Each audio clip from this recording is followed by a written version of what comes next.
ಸ್ವತಃ ನಾನು ಕಾರವಾರ ಜಿಲ್ಲೆಯ ಪ್ರಭಾರಿಯಾಗಿ ಉಸ್ತುವಾರಿಯಾಗಿ ಕೆಲಸ ಮಾಡಿದ್ದೇನೆ. ಅಲ್ಲೂ ಕೂಡ ಭಟ್ಕಳ ಒಂದು ಹೋಗಕ್ಕಾಗಿಲ್ಲ. ಅಲ್ಲಿರುವ 8 ಕ್ಷೇತ್ರಗಳು, ಅಲ್ಲಿರುವ 13 ತಾಲೂಕಲ್ಲಿ ಒಂದು ತಾಲೂಕಿಗೆ ಮಾತ್ರ ಹೋಗಿದೆ. 13 ತಾಲೂಕು, ಆ 8 ಕ್ಷೇತ್ರ 2 ಬೇರೆ ಕ್ಷೇತ್ರ ಅದು ಹೋಗಿದ್ದೀವಿ.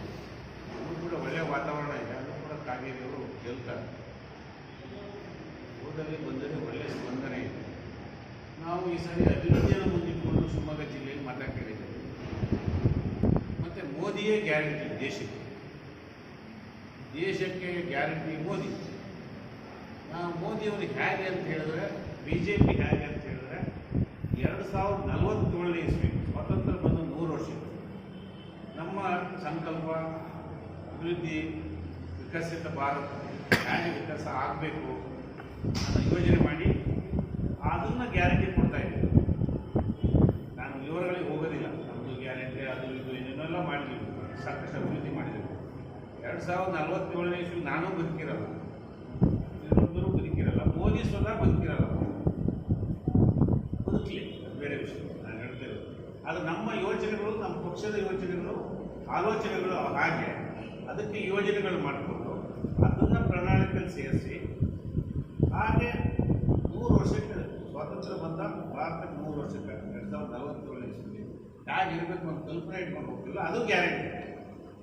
ಆಗ 2,000 ಕೊಡ್ತಾರೆ, ನಾವು 4,000 ಕೊಡ್ಬೋದು, ನಾವು 6,000 ಕೊಡ್ತಾ ಇದ್ದೀವಿ, ಇನ್ನೇನು ಮಾಡ್ತಾ ಇದ್ದೀವಿ, 1 ಲಕ್ಷ ಕೊಡ್ತಾರಂತ ಯಾರೋ, ಅದು ವಿಷಯ ಅಲ್ಲ. ಭಾರತ ಹೇಗಿರಬೇಕು ಇದೆಲ್ಲದರ ಮಧ್ಯೆ ಇಲ್ಲಿ ಹೇಳ್ತಾರೆ ಒಂದು ಜನ, ಇಲ್ಲಿ ಇರೋದಿಲ್ಲ ಸ್ಥಳೀಯವಾಗಿ ಮತ್ತು ಶಿವಮೊಗ್ಗ ಜಿಲ್ಲೆಯಲ್ಲಿ ಏನಂತ ಹೇಳಿದ್ರೆ, ನರೇಂದ್ರ ಈ ಸರಿ ಮೋದಿ ಆಗಲ್ಲ, ಮೋದಿ ಪ್ರಧಾನಿ ಆಗಲಿ ಇನ್ನು ಯಾರು ಆಗ್ತಾರೆ? ಭಾರತೀಯ ಜನತಾ ಪಕ್ಷದಲ್ಲಿ ಇನ್ನು ಯಾರು ಗೆಲ್ಲಕ್ಕಾಗುತ್ತೆ? ನಾವು 400 ಸೀಟ್ ಗೆಲ್ಲಬೇಕು NDA ಅಂತ ಹೊರಟಿದ್ದು. ಇನ್ಯಾರು ನೋಡೋಕ್ಕೆ ಸಾಧ್ಯ? 400 ಅಲ್ಲ, ಮುಂದೆ 272 ಸೀಟ್, 273 ಸೀಟ್ ಯಾರು ಗೆಲ್ಲೋರು? ಕಾಂಗ್ರೆಸ್ನಲ್ಲಿ ಎಷ್ಟು ಅಭ್ಯರ್ಥಿ ಹಾಕಿದ್ದಾರೆ? ಅಷ್ಟು ಅಭ್ಯರ್ಥಿನೇ ಹಾಕಿಲ್ಲ. ಮಿತ್ತವರೆಲ್ಲ ಗೆಲ್ತಾರೆ, ಹಾಕಿದ್ರು ಯಾರು ಗೆಲ್ತಾರೆ? ಯಾರು ಸರ್ಕಾರ ಮಾಡ್ತಾರೆ? ಮೋದಿ ನಮ್ಮ ಪಕ್ಷದ ಅಭ್ಯರ್ಥಿ, ಪ್ರಧಾನಿ ಅಭ್ಯರ್ಥಿ, 3ನೇ ಬಾರಿಗೆ ಆಯ್ಕೆ ಮಾಡಿ ಅಂತ ಜನ ಮೀಟಿಂಗ್ ಮಾಡಿದ್ದೇವೆ. ಜನ ಅದು ಸ್ಪಂದನೆ ಮಾಡ್ತಿದ್ದಾರೆ. ಆದರೆ ವಿರೋಧ ಪಕ್ಷದಲ್ಲಿ ಪ್ರಧಾನಿ ಅಭ್ಯರ್ಥಿ ಯಾರು? ಇಂಥವ್ರು ಪ್ರಧಾನಿ ಮಾಡ್ತೀವಿ ಅಂತ ಹೋಗ್ಬೇಕಲ್ಲ. ಮತ್ತು ಇದೇನು ಅಸೆಂಬ್ಲಿ ಚುನಾವಣೆ, ಜಿಲ್ಲಾ ಪರಿಷತ್ ಚುನಾವಣೆ, ಭಾರತದ ಚುನಾವಣೆ. ಈ ಸಾರಿ ಗೆಲ್ಲಬೇಕು ಭಾರತ ಪ್ರಪಂಚದಲ್ಲಿ ಗೆಲ್ಲಬೇಕು ಅಂದ್ರೆ ನಾವು ಗೆಲ್ಲಬೇಕು. BJP ಗೆದ್ರೆ ಭಾರತ ಗೆದ್ದಂಗೆ ಅಂತ ನಾನು ಹೇಳೋದು. ಪ್ರಪಂಚದಲ್ಲಿ ಸದೃಢ ನಾಯಕತ್ವ ಬೇಕಲ್ಲ. ಭಾರತಕ್ಕೆ ಮೊದಲು ಸದೃಢ ನಾಯಕತ್ವ ಕೊಡಬೇಕು ದೇಶಕ್ಕೆ, ಆಮೇಲೆ ಆ ಸದೃಢ ನಾಯಕತ್ವದ ಮೇಲೆ ಪ್ರಪಂಚಕ್ಕೆ ನಾಯಕತ್ವ ಕೊಡಬೇಕು. ಇಲ್ಲೇ ನಾಯಕತ್ವ ಇಲ್ಲ. ಇಲ್ಲೇ ನಾವು 16 ಪಕ್ಷ ಸೇರಿ ಸರ್ಕಾರ ಮಾಡಿದ್ರೆ ನಾವು NDA ಇದ್ದೀವಿ, ನಮಗೂ 4 ಪಕ್ಷ ಇದ್ದಾವೆ, ಇಲ್ಲ ಅಂತ ಹೇಳೋಣ. ನೀರನ್ನು ದೇಶಕ್ಕೆ ಹರಿಸ್ಬೇಕು ಅಂತ ತೀರ್ಮಾನ ಮಾಡಿ ನಾವು ಲಿಂಗನಮಕ್ಕಿ ಡ್ಯಾಮಿಂದ ನೀರು ಹರಿಸ್ತಾ ಇದ್ದೀವಿ. ನಿನ್ನೆಲ್ಲ ಹೇಳಿ ಬಂದಿದ್ದೀವಿ, ಸ್ವರ್ಗಕ್ಕೆ ಕೂಡ ಲಿಂಗನಮಕ್ಕಿ ಡ್ಯಾಮಿಂದ ನೀರು ಕೊಡ್ತೀವಿ. ಇಡೀ ತಾಲೂಕು ನೀರು ಹರಿಸೋದು ನಾವು. ಅದಕ್ಕೆ ಬೇಕಾದ ಯೋಜನೆ ಮಾಡಿ ಕಾರ್ಯಗತ ಕೆಲಸ ನಡೀತಾ ಇದೆ. ನೀರನ್ನು ಹರಿಸಿ ಬಂದಿದ್ದೀವಿ. ಇಡೀ ಅನಂತಪುರ ಹೋಬಳಿಯ 128 ಹಳ್ಳಿಗೂ ಹರಿಸಿದ್ದೀವಿ ನೀರು. ಆಶ್ಚರ್ಯ ಆಗುತ್ತೆ, ಹೊಸನಗರ ತಾಲೂಕಿನಲ್ಲಿ 1,165 ಹಳ್ಳಿಗೂ ಚಕ್ರ ಡ್ಯಾಮಿಗೆ ನೀರು ಕೊಡ್ತಾ ಇದ್ದೀವಿ. ಕೆಲಸ ಪ್ರಾರಂಭ ಆಗಿದೆ. ಹೀಗೆ ಎಲ್ಲದನ್ನು ನಾವು ಮಾಡೋದು ನಮ್ಮದೇ ಗ್ಯಾರಂಟಿ, ಮೋದಿ ಗ್ಯಾರಂಟಿ, ದೇಶಕ್ಕೆ ಸದೃಢ ಗ್ಯಾರಂಟಿ. ಇದನ್ನು ಮುಂದಿಟ್ಕೊಂಡು ಹೋಗ್ತಾ ಇದ್ದೀವಿ. ಆಮೇಲೆ ನಮ್ಮ ಲೋಕಸಭಾ ಸದಸ್ಯರು ಅಷ್ಟೇ 3 ಸಾರಿ MP ಆಗಿ, ಅಪ್ಪ ಮುಖ್ಯಮಂತ್ರಿ ಆಗಿದ್ದರು. ನಡವಳಿಕೆಗಳು, ಸೌಜನ್ಯದ ನಡವಳಿಕೆ, ದುರಾಂಕಾರದ ನಡವಳಿಕೆ ತೋರಿಸಿಲ್ಲ ಯಾವುದು.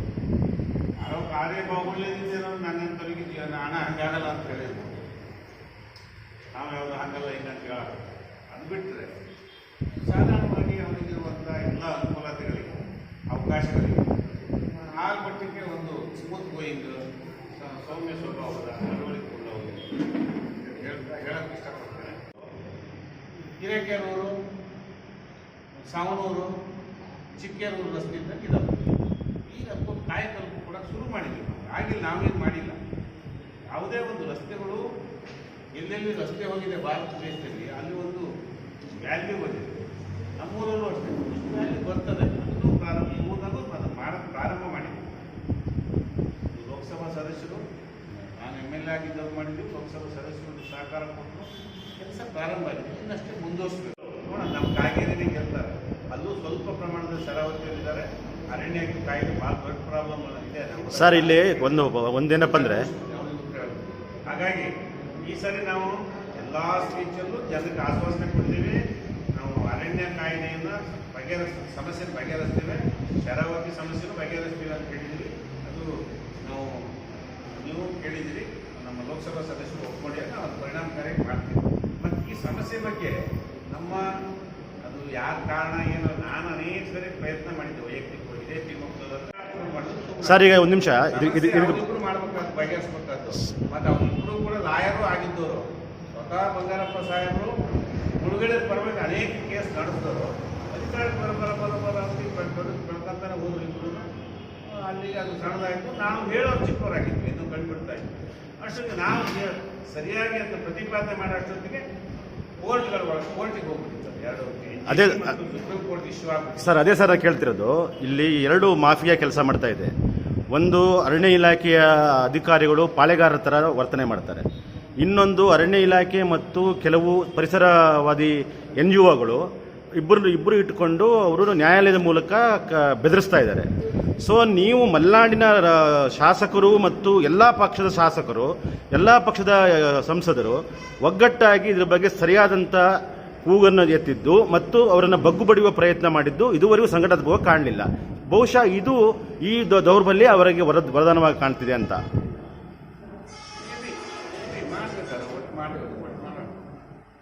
ಸಮಸ್ಯೆ ನಮ್ಮದೇ, ಮತ್ತೆ ನಂದೇ ಸಮಸ್ಯೆ, ನನ್ನ ಸಮಸ್ಯೆ ಹೌದು. ಅದನ್ನ ಎಲ್ಲರನ್ನೂ ಸೇರಿಸುವ ಸ್ವಲ್ಪ ಸಾಮರ್ಥ್ಯ ಇರೋದು ನಿಮಗೆ ಅಂತ ನಾನು ಹೇಳ್ತಿರೋದು. ನೀವೆಲ್ಲ ಸಹಕಾರ ಕೊಟ್ಟರೆ ನಾವು